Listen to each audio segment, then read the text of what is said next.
Well, simple as that. We are recording. Grant Miller is the CEO of Replicated. I think of Replicated. Let me try to give it a description, since it's one of the more complicated businesses out there. So there's a lot of buzzwords, so it's hard to not use buzzwords, but this is where I come off. So I think of it as Replicated is creating on-premise software, modernized on-premise software, delivering using Docker, Kubernetes applications to allow applications in other companies to sell into bigger enterprise companies. And the problem that you're solving is that typically selling enterprise software into bigger companies, selling cloud SaaS software into bigger companies doesn't work, because these bigger software companies tend to, for security reasons, for the most part, run on-premise software servers. And so you're solving the problem of bringing the cloud and on-premise software together, allowing cloud-based software providers to sell into bigger enterprise companies. The way that I talk about it, and it's evolved over time, is that Replicated, is really, to your point, enabling software vendors. So unlike a lot of companies, we don't sell to like standard enterprises. We sell to the actual software vendors to operationalize and scale the delivery of Kubernetes-based applications. So like, modern kind of developed applications. Kubernetes is this is a framework that you use if you're building really, scalable, reliable applications. I always talk about it as the patterns and primitives for reliable software. So delivering those applications into secure customer environments. The way that, to your point, is talked about as like on-prem software, often other times self-hosted, self-managed software. And the way that you think about that is, to your point, big companies basically don't want to send data out to thousands of different vendors. Instead, they want to bring those applications into environments they can control. The one thing that's a little bit interesting is most of our customers, when they deliver that application to an end customer, that enterprise, they don't actually run it in an on-prem data center. They actually end up running it in their own AWS account, right? So, but you can think about it so they're still using the cloud, quote unquote. They're just not using the vendor's cloud account, because every time, you add another SaaS application, you're basically adding one more set of employees, servers that have your data on them. And so if there's a breach, you're popped. And so this way you're kind of consolidating, you have more control over the applications where they're running.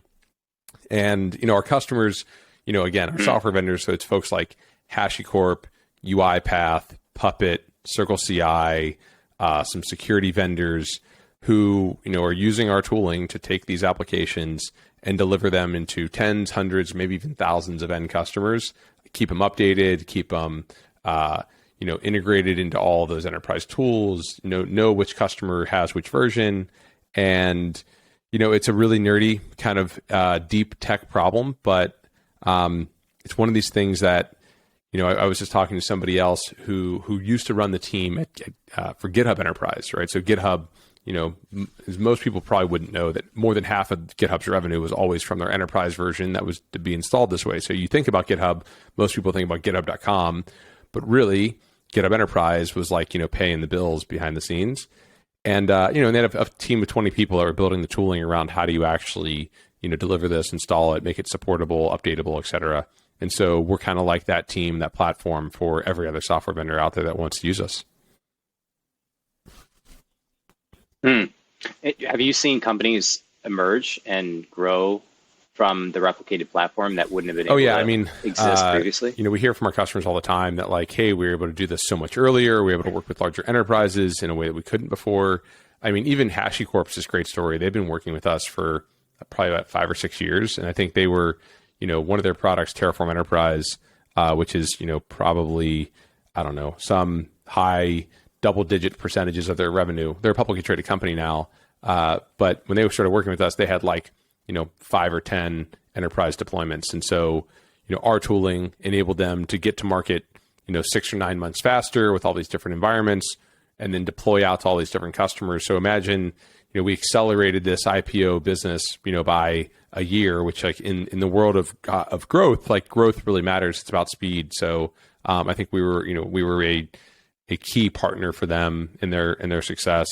I think you can look at, a lot of the other companies we've worked with over the time that, have used us to really, get a foothold into enterprise accounts and we're the way they do it. Yeah, it's awesome. One number that struck me, I was doing a little research, and that number I saw was 400 billion is spent annually on on-premise software, which is 4 times larger than the 100 billion spent on SaaS. I'm sure those numbers might be bumped up a little bit, but roughly that's the magnitude. And the reason for that is what you're solving, right? Is that enterprise software is so large and that SaaS software hasn't penetrated because is it that the enterprise software or the enterprise companies haven't adopted SaaS because of security? Is that the main reason why? Yeah, I mean, so they're concerned. Those numbers are correct. I think there was 2020 maybe. So like imagine every one of those, maybe everything's gone up by, couple, 20, 40 billion. Yeah. And oftentimes investors and other folks would use those same metrics to point to and say, look, this is the opportunity for SaaS. They still have all this room to go. And our perspective is like, well, SaaS has been around for 20 years. It's not a black and white. It's not like one or the other. Our perspective, it's shades of gray. And so end customers need different deployment options because, a one size fits all deployment option doesn't really fit every end customer. And so, yeah, I mean, enterprises think about security, compliance, control, data, residency. There's all these different reasons why you might be concerned about, where your software vendors are actually hosting the application if you're giving them the data. So, if you've ever worked for a software company, you'd basically know that every customer that gives you data, your database is somebody can access that database and look at it, right? There's probably some admin tool that can go in the back and like look at all that data. And, at Salesforce, they always had something called Black Tab, which was a way for, like people that worked at the company to get permission to go look into all these different accounts. So it's basically you could view, other people's Salesforce accounts. And that's just data that like, hey, maybe you don't want that customer success rep to have access to, or you don't know what they're going to do with it next. And, it's a little bit easier if you're able to control, who has access to that data by, again, instead of sending the data out, bring the applications in, run it reliably on servers that you can control. And, I think there's going to be a lot of traditional software, right? So traditional on-prem software. This is how all software was actually sold, like on-prem. So before Salesforce and a few of these other like kind of on-demand SaaS companies, you had these sort of different iterations of enterprise software. The original one was probably like mainframes. And so like you would have to like develop software for mainframes in order to sell it. And then there was this whole era of like client server software. And so that was like develop a Java application, run it on a server, and then have like a Java kind of client that you would use to access that server. And that way people at companies could all kind of like collaborate and use the same data source. And that was, kind of the state-of-the-art way to deliver software for a long, long time. And a lot of applications that are out there that are commercial software applications are still delivered that way. And so, that $400 billion a year, look, some of it's like operating systems and some of it's like, Microsoft Office that's installed as packaged software. But a good chunk of it is kind of, commercial enterprise software that's being used. Think about things like what SAP sells. It's an ERP system. You have, just like massive companies with tens of billions of dollars a year in revenue going to these suites of large tools. And, they're running full businesses on top of these applications and they're core parts of how they work. And, there's just do you really want to have, you're a decentralization person, right? Do you want to have all of your data like centralized into one vendor's environment, or do you want to be able to control that data and that application and run it on somewhere that you can control? And so, that's really the vision for Replicated, is to make that possible. But instead of trying to say, hey, we're going to build these dApps for, all of the consumer services, we're like, look, let's start with the enterprise and give end customers, these large enterprises, because sometimes it's banks, sometimes it's telcos, sometimes it's governments, but it's also most of these high tech companies out there, right? So like, if you think about Coinbase and Facebook and Google and Amazon, if you're selling them software, they're probably not going to use your SaaS application. They probably want you to deliver it so they can run it in their own environment because they have the scale, they have the sort of security teams that can secure it more easily than you. And it's just easier. I mean, there's a whole, argument around like, is on-prem software more secure than SaaS software? And, people will make different arguments around this. My perspective is like, well, you just have more control. So it kind of gives the end customer, that enterprise, the decision framework around how they want to secure it, right? Do they want to lock it behind, private IPs and only expose it to folks who have, a YubiKey plugged into their laptop and using that to then access, the private network? Do they want it to be available on the public network, right? Like there's a bunch of different options here. And, I love the whole enterprise software world because I think it's filled with really, really interesting problems that customers are willing to pay money for. I had started my enterprise, or started my career in technology in the consumer world, and I found consumers to be a little bit fickle and a little bit sort of like, I didn't know what was driving them. Whereas enterprise software, you're delivering to an ROI, you're solving a problem that customers have, you're looking for generalizable problems, and then you're solving it, and then you're selling it to folks who want to pay you and that want to work with you for a long time to do it. And I think, the other way to do that is to try to work, with SMBs and small companies and build software for them, which is interesting, but I think there's just a lot more kind of big problems in the enterprise world that are worth solving and looking into. And, I think there's maybe kind of like fewer people trying to solve those problems. And so, maybe a little less competition, a little less, which just means you can, run a higher margin business. You can, build something without trying to look over your shoulder all the time.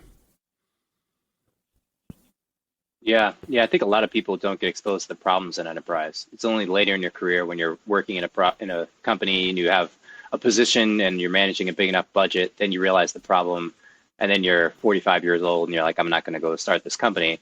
And so the people who are in their 20s sitting around the coffee table are just never going to be able to come up with the idea. They're never going to be able to spitball the idea. So the vast majority of young entrepreneurs tend to start consumer problems because the advice that's given all the time is, like Paul Graham yells this from the mountaintop from YC, is solve your own problems. And there's a lot of credit given to that because you're emotionally motivated.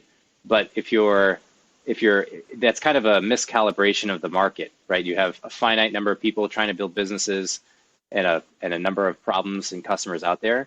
And it seems like enterprise is just like cloaked, which is, I like what you're doing with the EnterpriseReady site, right? And podcasts it seems like that's the point of it, is to illuminate these problems 100%. And at least attract the goal of EnterpriseReady. So we created EnterpriseReady.io initially to like sort of create conversation about how to build really great enterprise software. Most of the conversation before that was like SaaStr and other places, always about how to sell software. And I was like, I don't really want to know about how to work a champion or do things. I want to know what are the product requirements to like actually land big enterprise customers and keep them happy.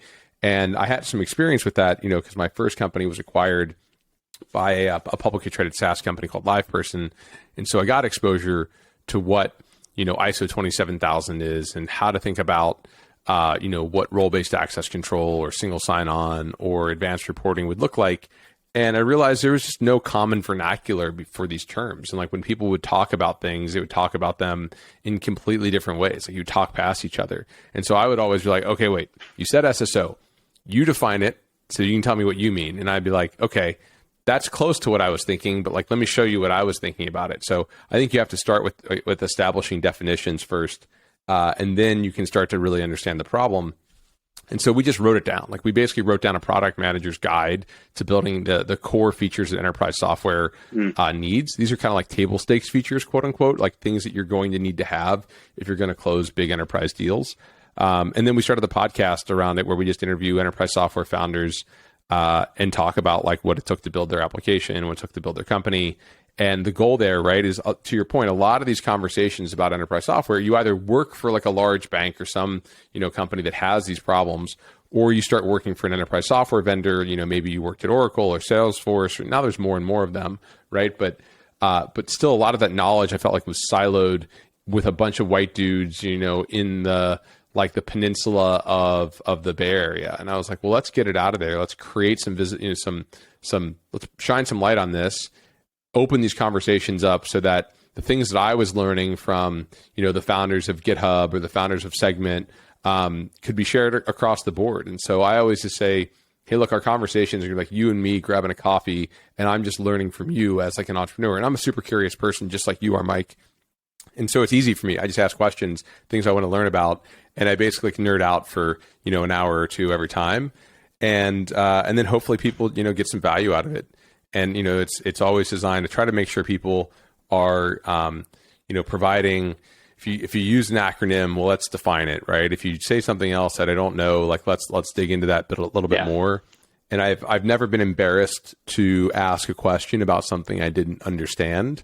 And I think that's actually somewhat rare.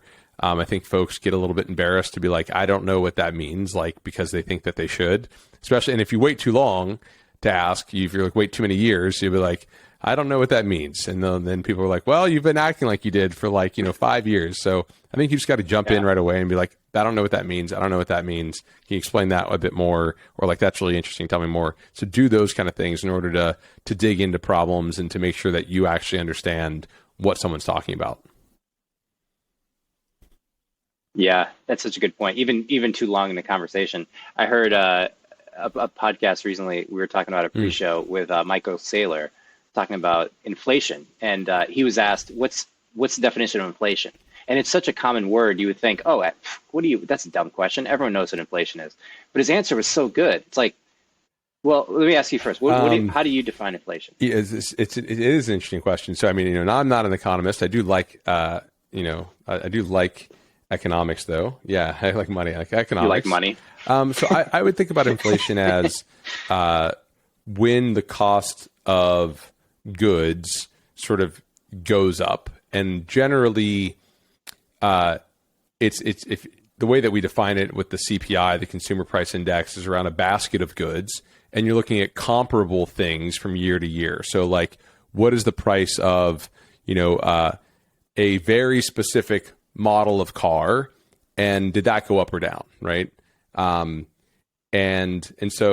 you look at this basket of goods. So the easiest thing, some bread or a gallon of oil. And so you monitor all these different prices. And as those things kind of move as a basket of goods, and you can say there's inflation, or you can say there's, deflation if the prices go down. And so that's how I define it. Yeah, that's very, very close to how he articulated it. His emphasis, in addition to the basket of goods and the consumer price index, was this concept of the scalar versus vector, that most people think of it as a scalar, like, it went up 2% this year or 3%.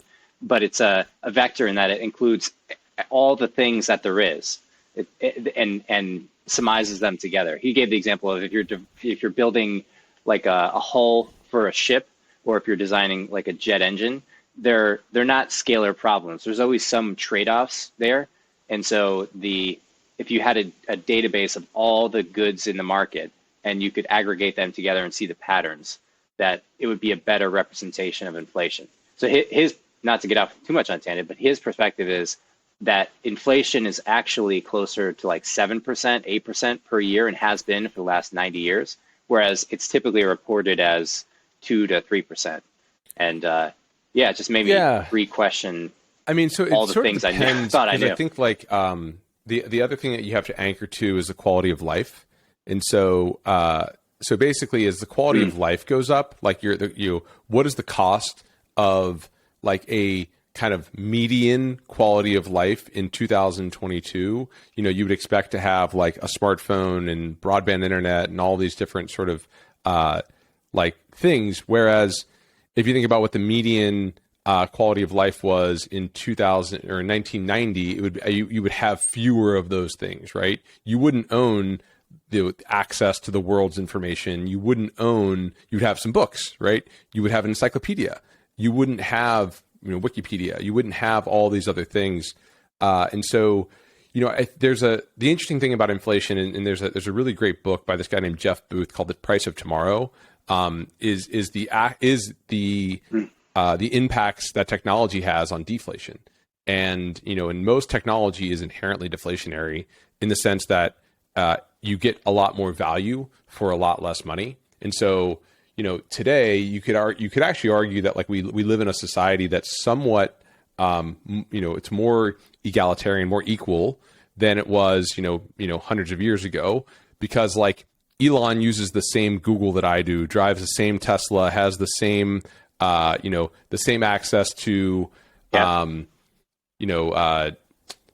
same iPhone, like all these different things as like a lot of median income people, right? I mean, the Tesla side, piece aside, but like he drives a Model 3, right? So like, right, yeah, exactly. But there are components of his life that would be very different, but there are parts that are very similar. And like, if you look back, 300 years ago, 500 years ago, whatever else, like the difference, the things that were common between a pauper's life and like a king's life were like there was no overlap, right?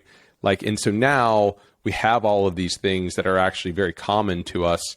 And so we've increased quality of life is sort of the point. And so if you're trying to achieve the 1990s quality of life, right, and quality and access to information, right? If you want the same access to information as 1990s, well, like that cost has gone to zero. If you want the same like car, cars in the 90s, like 100,000 miles is like a lot. Now, like most of these cars are driving like 150, 200,000 miles. It's kind of crazy. So you're getting higher quality cars. You didn't have the windows that would roll up. You didn't have satellite, radio on there. You just had like, a dial tune. You had like different lower quality of life overall. And so what I think the 2% is saying, the way that they claim it is it's saying it's grown at 2% to maintain the quality of life from when we first started to evaluate this. So it actually looks at comparable goods, which is a really important and sort of interesting part of inflation, because it's not looking at like, hey, you can't even really buy a 1990s car anymore. So like, they're discounting it down versus, saying like, what does it take to get the median level, which I think is an interesting take here. Yeah. Then that certainly is applicable to technology products.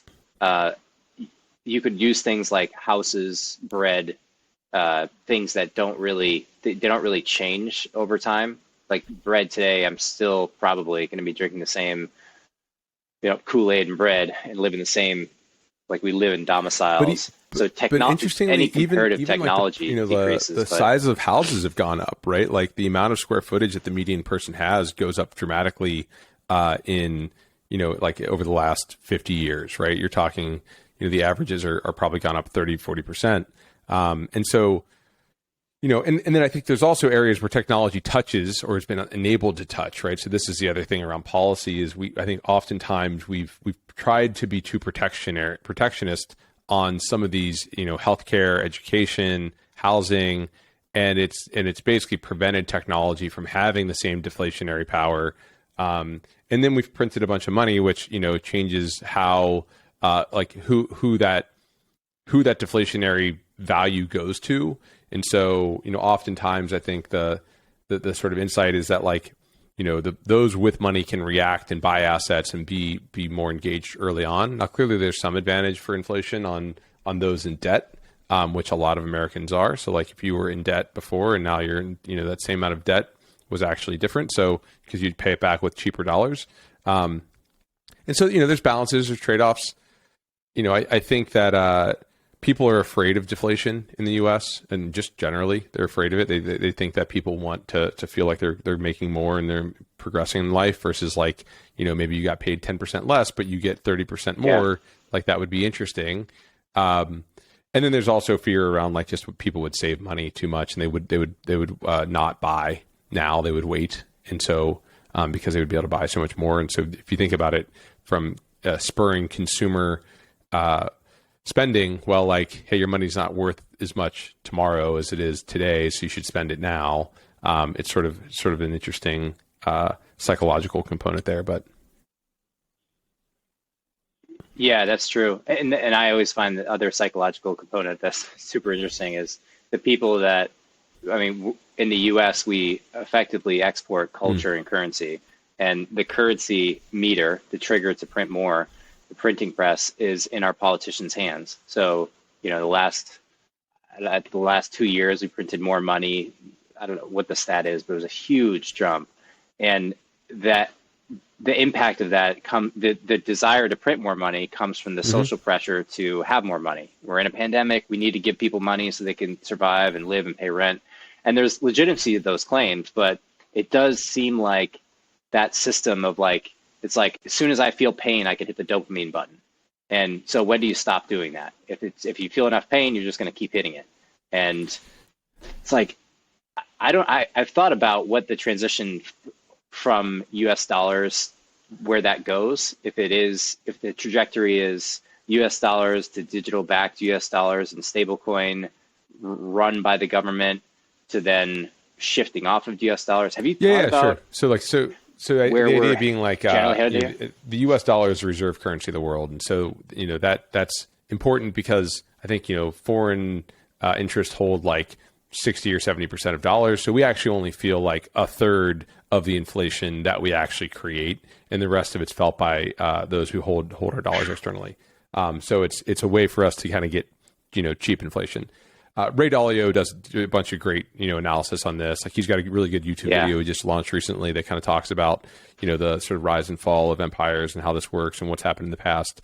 But when you look at like the most recent, you know, when the U.S. dollar became the reserve currency, it was established after World War II, I believe, at Bretton Woods, and it moved off the pound into the dollar, and that was part of this sort of like negotiation around, you know, how are we going to manage debts and things, you know, to move out of World War II, and you know, I don't think there'll be another Bretton Woods. I think like officially the reserve currency will probably continue to be the U.S. dollar. But I think you'll find that either, you know, will be more transactions in other currencies, right? So you might see folks, you know, I think, and this is the Belt and Road kind of concept with China, is that a lot of these transactions are in work they're doing with foreign countries in Africa and other places will work off of their money. And then I think you'll find that other countries start to become a little bit more cautious about holding too much USD. And this is where, you know, I sort of have the belief that, like, you know, that Bitcoin probably becomes the, you know, sort of shadow reserve currency of the world. And, you know, but it won't happen immediately. It won't be a Bretton Woods type agreement. It'll just happen over time. And people will do that because they're just like, countries and other folks are like, well, we can't hold dollars because they just keep inflating them and printing more of them. I think, you know, our efforts right now to, you know, because we had quantitative easing, so quantitative tightening is what we're doing today, which is where we're trying to sell a lot of the stuff that we bought to kind of hold up the markets. I think we'll find that's going to be a challenge, and it'll create economic kind of downturn. And so, you know, we're addicted to free money, and so we're going to keep. I think we'll probably, you know, we're seeing interest rates rise. I think they'll probably make them artificially lower again, and that's the way that this economy kind of will operate for a while until it's more about cryptocurrency. I don't think it'll be a U.S. dollar created currency because well, they can do the same thing. So it's going to be something centrally controlled, or something decentrally controlled. And Bitcoin seems to be the one that most people could probably agree on is the answer. So, but that's just the random ramblings of one enterprise software nerd. Yeah. Well, tell me what you think of this. So, two kind of stories that I've picked up on recently that merge together. Sure. I want to hear your reaction to them. So one is the Ray Dalio's book, Why Empires Fall, which about halfway through, great book. Overarching story is that America is just similar to every other empire, and that it has its boom, its growth, and then its fall down. And that we're in the later stages. We're past the halfway point. we passed the maximum of our productivity and our glory times, and that we're headed down the slope. The other one is that you must have seen this in the quadrants of strong men make good times make weak men make hard times make strong men. And it's this kind of cycle of like collective falling forward of society that we go through. That to me, both of those to me ring true. And I've thought about where does that leave us? Are we destined to just slouch down? And is there it almost points to a negative future, and that doesn't really ring true for me. I don't know. Something about this country doesn't feel like we're about to just fall over and give up on our efforts. I meet so many people who are working so hard. They're doing cool shit. I mean, Replicated doesn't seem like it's just at the end of its ropes. Like, good run, man. Like, that's it. It's like, no, things seem to be going up. Certainly that's biased in technology sector. And the technology sector is not everything, but it is increasingly more things. And I don't know. What's your take on that? I think as like founders, we're both probably more on the optimistic side. You kind of have to be. And so, I approach it with a bit more optimism as well. Clearly, Ray Dalio is super bright and really well researched and has great insights. I think his perspective is like we're on that track, but maybe it's not too late. And I think about where we are from a there are step change sort of opportunities around energy. It could be nuclear fusion. It could be just like really high efficiency solar. I think there's pieces around desalination. I think when you look at just the value of bringing, I think there's probably 4 or 5 billion people online in the last few years. Like, the sort of getting, if you believe that intelligence is sort of normally distributed throughout the population, we just have so many more people that can contribute and can help to advance society. And so I think that there's because like, look at 100, 200 years ago, you had to not die at childbirth. Like that happened a lot, 25% of the time. And then you had to be, probably a white dude born to a rich family who had physical access to real books to be able to learn and to make an impact. And so the chances that you were like one of those normally distributed geniuses, and then 2 had all those things were very low. And so now it's kind of like, we have a way for everyone to participate in the economy and to actually do some amount of work that meets their skill set. And then we're also just surrounded by so much more so in the economics way that we describe this is we're surrounded by consumer surplus. And when I say that, what I mean is basically if you think about it, so there's a kind of an exercise that I did with one of our friends, Bryce, where we said hey, let's think about kind of almost like a gratitude exercise. But you think about it as hey, everything else in the world goes away. All the people are still here. And then there's this one Yeti mug, right, that I've got in my hand. You still have all your money somehow. What's the bidding going to start at for that Yeti mug, right? Well, people are going to spend a lot of money on that Yeti mug, right? Because it's that's a pretty, there's rocks, there's other natural things, but there's no Yeti mugs. That's a pretty valuable thing. It's probably going to go for, couple, maybe $100 million. I don't know. So maybe the value of this, sort of given everything else is at least in the hundreds of thousands of dollars, this Yeti mug, if, everything else can kind of, if there is nothing. And so if you do that same exercise for everything else that you're surrounded by in your room or that you have access to in your life or in your house, what would you pay for access to an iPhone that has, connection to the history of the world's information at your fingertips? Probably a lot more than the Yeti mug. That seems like a really valuable resource, right? And so, but because of the way that capitalism works, someone figured out how to produce this thing for, $5 and then sell it to me for, $20, and, down the line, people made money. And so, the delta between the $20 that I paid for this and the, probably hundreds of thousands of dollars that's worth is consumer surplus to me. And the delta between the $1,000 I pay for this plus the $100 a month or whatever, and the $5 million is probably worth, or $50 million it's probably worth, is consumer surplus to me. And then we're surrounded by consumer surplus. And so with that consumer surplus, like, we're all able to actually, like, it's kind of like having a lot of capital, right? Like, it's like having working capital that you can then invest into other things. And so we're taking this huge amount of consumer surplus that we have, and we're like kind of at this more, like, a lot of these needs are met for most of us. And then, at least in the US, and we're able to apply it into interesting problems and to work on the back of, like, well, I can buy, these really cheap Raspberry Pis and chips and combine them together, and all those things should be worth millions of dollars standalone, but combined together, I buy them for a couple bucks, and then I create something even more valuable that then goes on to be more valuable. So you're basically, like, getting this compounding, like, effect of consumer surplus, which then creates more consumer surplus. And so my sort of thought is, like, I don't, like, barring, massive world war, which is incredibly value destructive, right? Barring, like, like some asteroid or something else, like, barring some global catastrophe, like, knock on wood, whatever else you want to do, like, we're on a pretty good path for just a ton of consumer surplus to be created, which is a ton of utility, a ton of value for everyone that's around.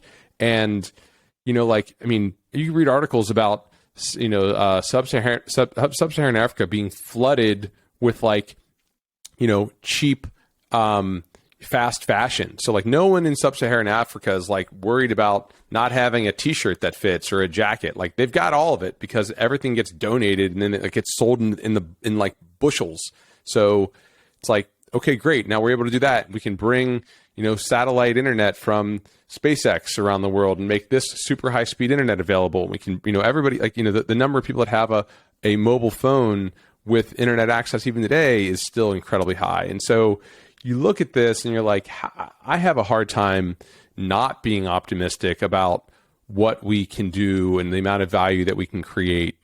I think, the only thing that stands in the way are, like, are each other. And so if we can't acknowledge that, like, hey, there is more equality today than there ever was. Like, I was talking with my team about this, but there's this philosophy called the theory of justice. I think it's Rawls, right?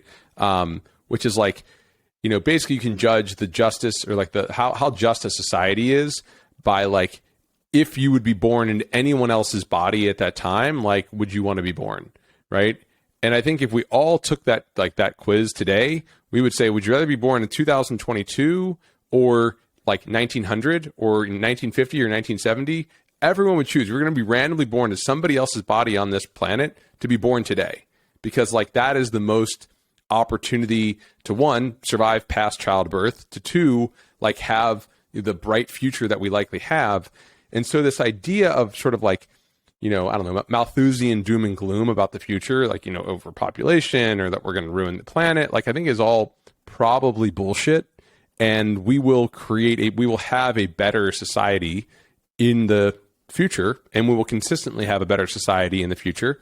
Now, it doesn't mean we're going to fuck stuff up. We're going to have some downturns along the way, and we might have to fix some things. Like, clearly, there are some things about the environment that we have fixed in the past, like around pollution, and we will continue to fix in the future around global warming. But, like, the doomsday prophecies have always been wrong, clearly, right? But, like, are likely going to continue to be wrong, because human inventiveness is the thing that solves these problems. So, like, Malthus is the guy that sort of predicted that, the population, once it reached some, threshold, would implode because we couldn't feed everybody. And then we just, like, given the state of the art at the day that he predicted it, he would have been right. But, like, he wasn't able to calculate human invention and human ingenuity around making our productivity for crops 3x more productive in like the next 50 years, which then like totally changed it. And so you see this over and over again, and then the argument around like, well, will people actually be happier? I mean, that's like a subjective question. So there will be a better society in the future. We're building it. And I think most people, given that like, sort of theory of justice quiz, would take that today. Versus trying to be born, in some idyllic time in 1980 or something, whatever they thought would be idyllic. So, yeah, I mean, I'm an optimist. I think we've got a bright future. I think we have to build that future, which doesn't, Elon says it doesn't just happen, right? People have to make shit. Like you have to be out there actually doing these things, actually pushing forward. We don't just magically get better.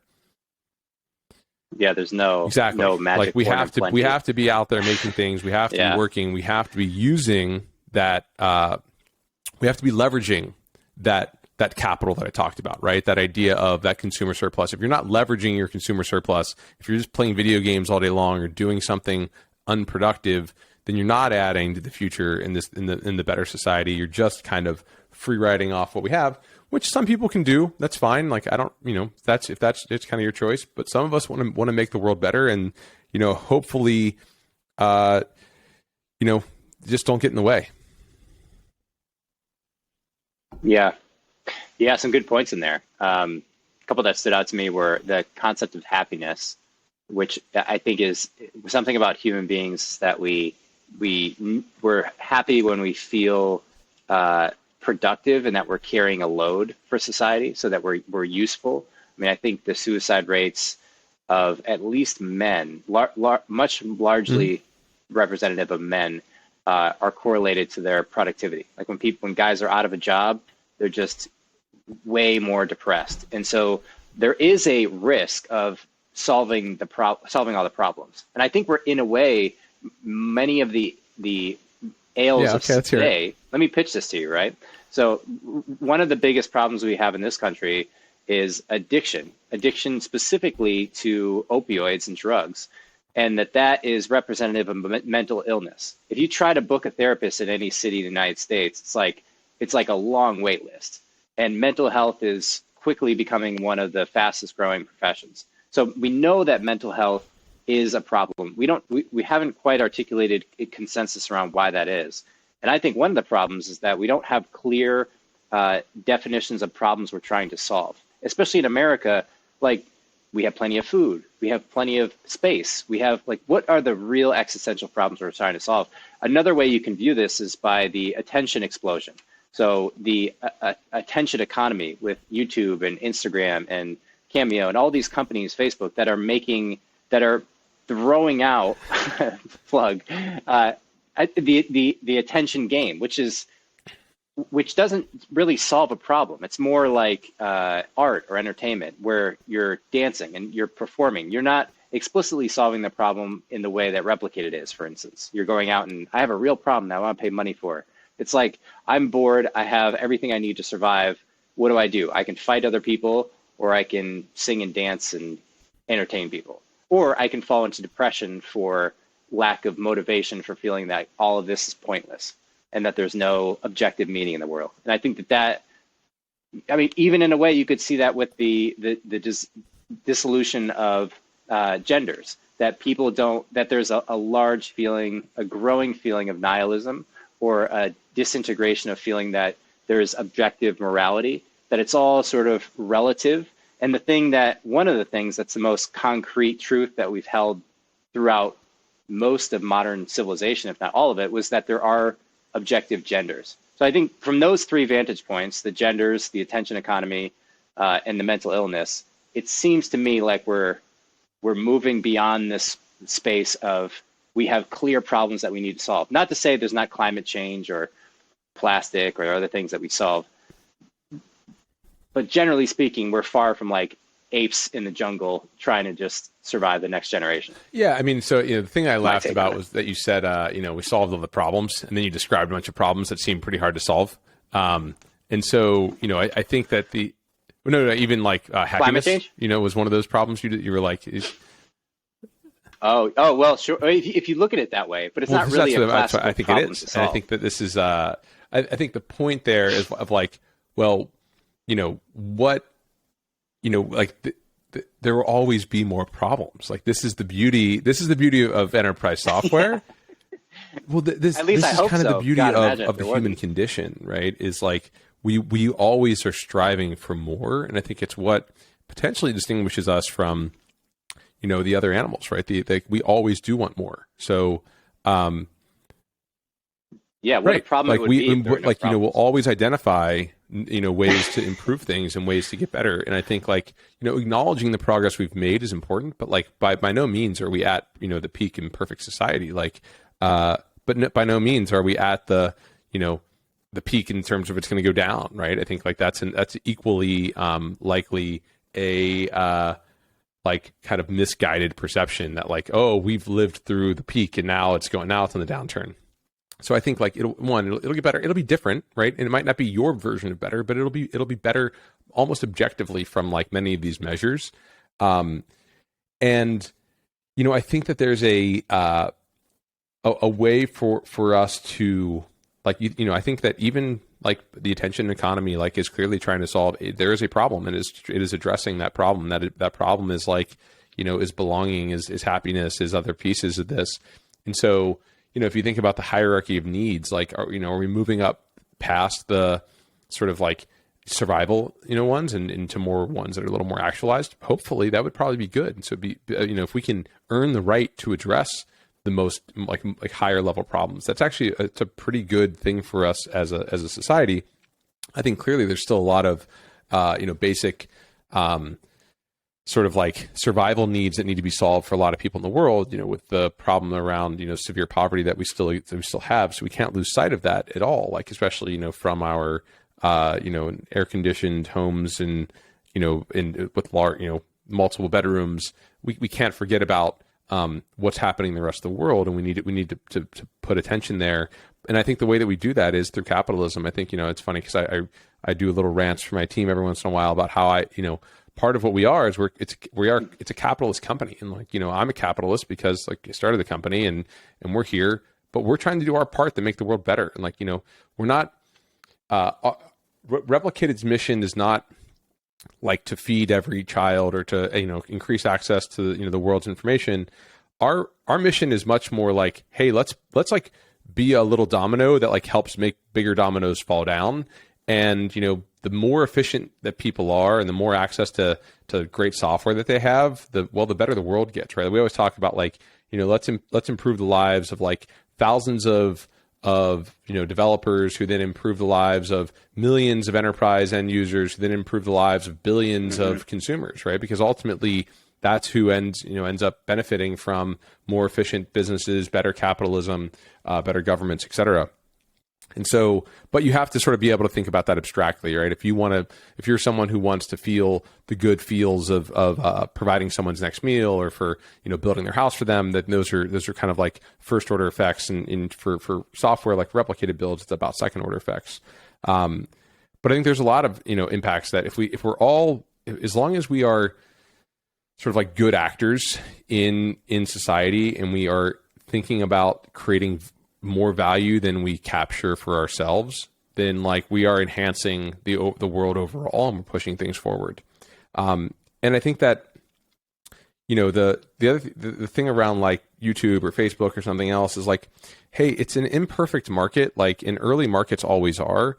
And so, people will pull back from Facebook if it doesn't give them what they want. And, like people will look for YouTube to allow them to identify their goals. And, like what people are already talking about, like opening up the algorithm and maybe like, hey, letting you decide what do you want from this algorithm? Do if you're looking at Instagram or Twitter or something, right, which is kind of where this came from, do you want to be fed like whatever Twitter thinks is gonna, kind of hype you up and make you like more upset and more, agitated and all like, oh, I'm all like, I hate everybody kind of thing? Or maybe you're like, hey, you know what? I'd love to, from these hours of the day, I'd love to feel good. So I want Twitter to feel like serve me the good news of the day. Then I want Twitter to serve me things. I'm trying to learn about how to, be a better wake surfer. I'm trying to learn about like, better ways to improve my knee health because my knees hurt, right? And so you're going to try to get, or hey, I'm trying to learn about philosophy, or I'm trying to learn about economics or inflation or something else. And so you could use these platforms to actually direct you towards the goals that you want by sort of opening up and instructing the algorithms what to give you, instead of letting the algorithms try to decide what's going to get you to get your little monkey brain or lizard brain in the back going all like, oh, give me more of this dopamine, scroll. But I think they'll have to do that over time, because people will kind of come to the realization, like, and they'll be like, I'm just going to delete this thing. Like, this thing is making me, it's not helping. Yeah.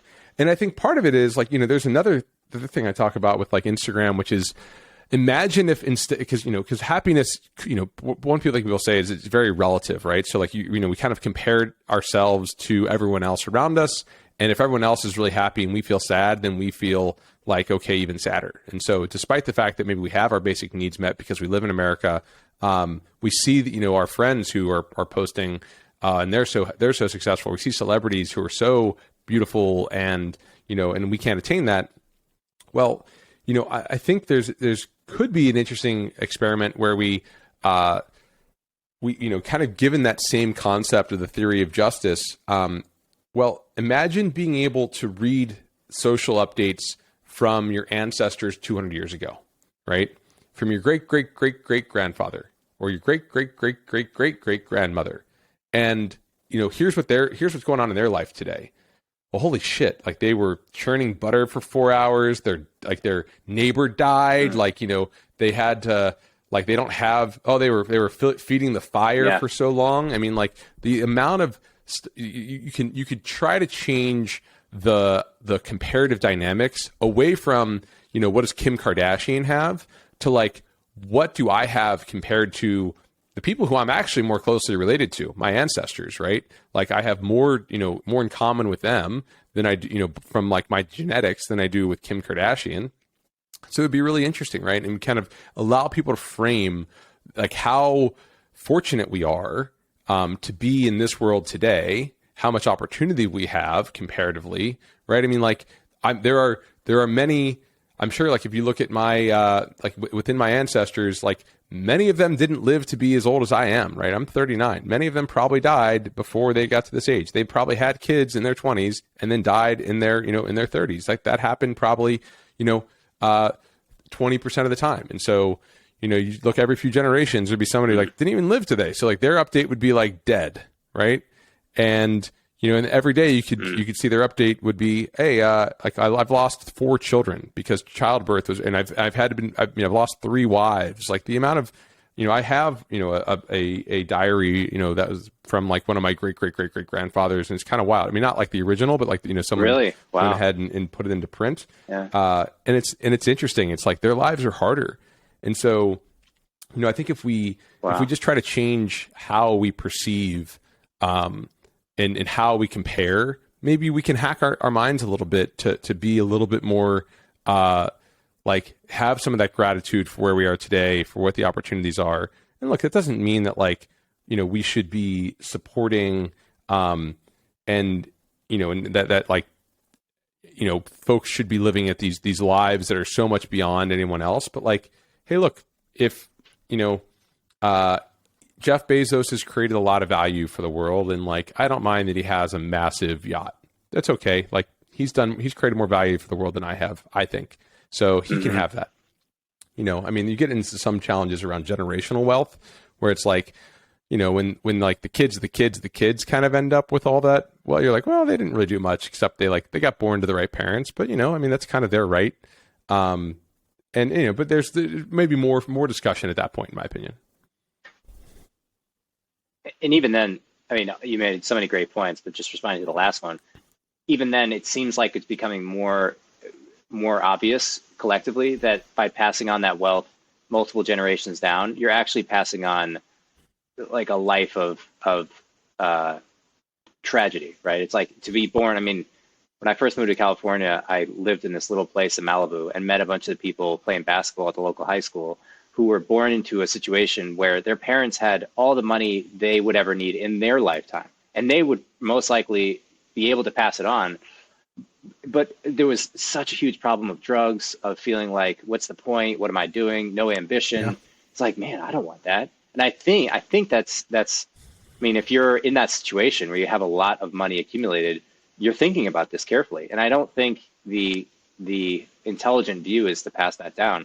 In fact, you can see this with the 99% donation organization that I think Warren Buffett and Bill Gates started to try to advocate donating 99% of your wealth for the most wealthy people. And they have, if you look at the list, it's amazing. It's like the number of people on there who have subscribed or pledged to do this is like, it's staggering. So it seems like maybe that's the reaction to this social friction that we're feeling with the consolidation of wealth that's been generated by effectively software distributions. It's like, yeah, Jeff Bezos generated a lot of value. Did he work harder? Was it like the number of hours or something? Like he was in a great position at the right time with the right person, and it snowballed from there.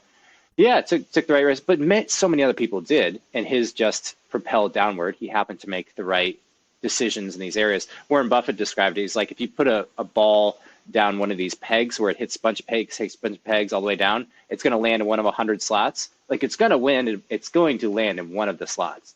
So does that mean that slot did something special, or was it just there? Yeah, but like but my point there would be it's hard to know like, the answer to that. If you're not willing to get up and be the ball that gets pinged around, like that's the, like, you can't expect the outcomes. You can't. Right? You are going to get pinged around a lot, and this in entrepreneurship, and Jeff is, I don't know him at all, but like, I mean, he's clearly worked hard, and he's clearly sacrificed a lot, and if we don't have people who are willing to make those sacrifices and to put themselves in the arena to make the future better, then the slots are going to be empty at the end, right? And so, my point is, like, if enough people are really focused on making the future better, then we will get, those slots filled up, and some people will really make a big impact. And, it's sort of like it's kind of like the multiverse, right? Every decision, if you have somebody that's going down every different path, then you actually have all your bases covered, because someone's going to be really successful and have the answer. So, so as long as someone's going and chasing every different opportunity down every different path, a lot of us are going to be wrong, right? And that's okay, because somebody else is going to be right, and they're going to advance, our society and, and make the world a better place. But we just need enough people to try. And then, but not everybody has to try. That's okay too, right? Like, and people all make different contributions, right? And they, they buy and they vote and they work and they, and they contribute, but it's things don't happen without the effort. And I think, maybe, Jeff Bezos is clearly very, very bright and works really, really hard. I think you could make the argument maybe most clearly with Elon, just because he's done this across multiple businesses now, and he's doing it in really challenging environments, around electric cars, around, space travel, around, brain implants and all these different things he's doing. And it's clear he is a special person, right? He has a knack or a gift for creating a ton of value for us. And so, I want to encourage that. I want to give him the opportunity, and I want to sort of be someone. I want to be part of a society that benefits from him, and from, hopefully now, hundreds more Elons, because we have so much more access to information and data from early on, where that Elon of 30 years ago, there could have been a couple of them born, or I guess 50 years ago could have been a couple of them born, but they had different upbringings, and they had different outcomes, they had different access. And so, he was lucky that he was a white guy in a country that, is obviously South African. So it was a little bit of turmoil, but got to Canada, then got to the US, and there could be, many people of different skin colors and tones didn't have access and didn't get the capital. And so or their first business failed and never got to the next place. So hey, we want people to keep trying and to keep making the world better. So we can't demonize success, right? And I think that's the challenge, is we think, there's some narrative out there that billionaires shouldn't exist. And I'm like, well, of course they should, because I want billions of dollars of value created, and most people don't become a billionaire by like actually stealing it all, right? Like, sure, there is a, you don't get there alone, but you make like, if Elon has made, whatever he's worth, 100 and something billion, the value of his companies combined is, well over $1 trillion. So he has created, he has generated far more wealth, order of magnitude more wealth for other people. His work has. So I think that's true for most people that are rich. Like there's a lot of other people, investors, other folks that end up making money because of the success of one company. And so, it's a lot of wealth generated outside of themselves. A lot of this wealth in these publicly traded companies, which is why public companies, why companies should need to go public, is actually held by the public in pension funds, in ETFs, in all these different places. And so it is actually pretty broadly distributed when you look at it from like a who actually has some ownership. So yeah. I think the classical way of software and company building in the last 100 years has allowed the accumulation of wealth in this way, where it's absolutely, we want people to be building a lot of value as much as they possibly can, which I think is a very under articulated reason why we would want to not have different outcomes among different races. Like there's often like the guilt argument made for racism, like, oh, don't be racist, it's bad. But it should be a logical argument as well. It should say, you want the most people in society to contribute as unhinged as possible to their maximum potential for your own self-interest, for no one other than you. The more people producing, the more things there are, the cheaper they are, the better they work. Everything is better if people have access, which I tend to think is maybe the optimistic perspective on circling back to Ray Dalio's point, that, yeah, maybe America's on the downslide as this entity and abstraction of America. Maybe it's the renaissance of the whole world. We're all connected to each other. We all have the ability to exchange value through crypto and through decentralized mechanisms where we can distribute wealth in more a way that incentivizes people to participate in fractional ownership of projects earlier on. Like instead of having this kind of exclusive club of investors that you raise money from or entrepreneurs raise money from, it's now open tokenomics for projects. People all over the world can participate. There's no walls. It's like, from that perspective, that's the most exciting empire ever, is if the whole earth is an empire that's flourishing.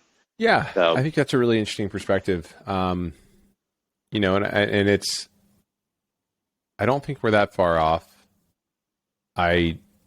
I think that we have to recognize the progress that we've made and recognize the progress we have yet to make. And so this is like hey, we've solved a bunch of problems, but we also have we also have a bunch of problems to solve. And so it's like, this is kind of that balance, right? It's like, and I don't think we'll ever solve all the problems, and there'll always be more for us to do. And this is why I'm like excited about AI. I look at, Thank God.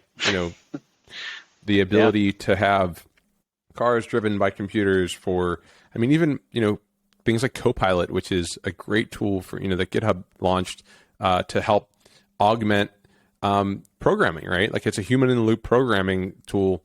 It's not going to write the program for you, but it's going to suggest a really potentially plausible line for you to use as your next line of code. And that's super useful. That probably makes, the greatest, developer that I know, my co-founder and CTO at Replicated, Mark, about 30% faster. And like, that's a huge productivity boost if we can, actually get 30% faster, great code from people. I mean, amazing. Yeah. And then just plug wires in his brain. Exactly. You can do it while he's sleeping. That would be, and that'll introduce all new problems to solve. Pillows with wire holes. Yeah. Well, I hope you guys keep crushing it, man. I really appreciate you coming on today. It was fun to dive down. We didn't talk too much about enterprise software, but we got into a lot of different topics, so it was fun. Yeah, good excuse to come back another time.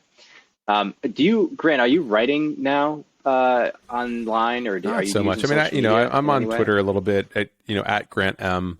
But I probably have like 75 drafts in my Medium, and I have many other things I would love to be able to talk about. Some of these ideas are just things I've been thinking about for a long time that I, don't get a chance to really think deeply enough on, but I would love to spend more time on at some point. But and they're all imperfectly communicated, and they're imperfectly thought through in my mind, and so I'm sure there's holes and problems and things, and I'm always open to continue to evolve them, and I think that's just so always open to feedback, but try to keep it civil, try to keep it with the idea that I am well intentioned, I am trying to make things better, not hold anyone back or do anything evil. So that's good to hear. Yeah. Well, thanks, much Mike. love to you, a brother. pleasure, man. Appreciate this is great. You, and have a great one. Talk soon.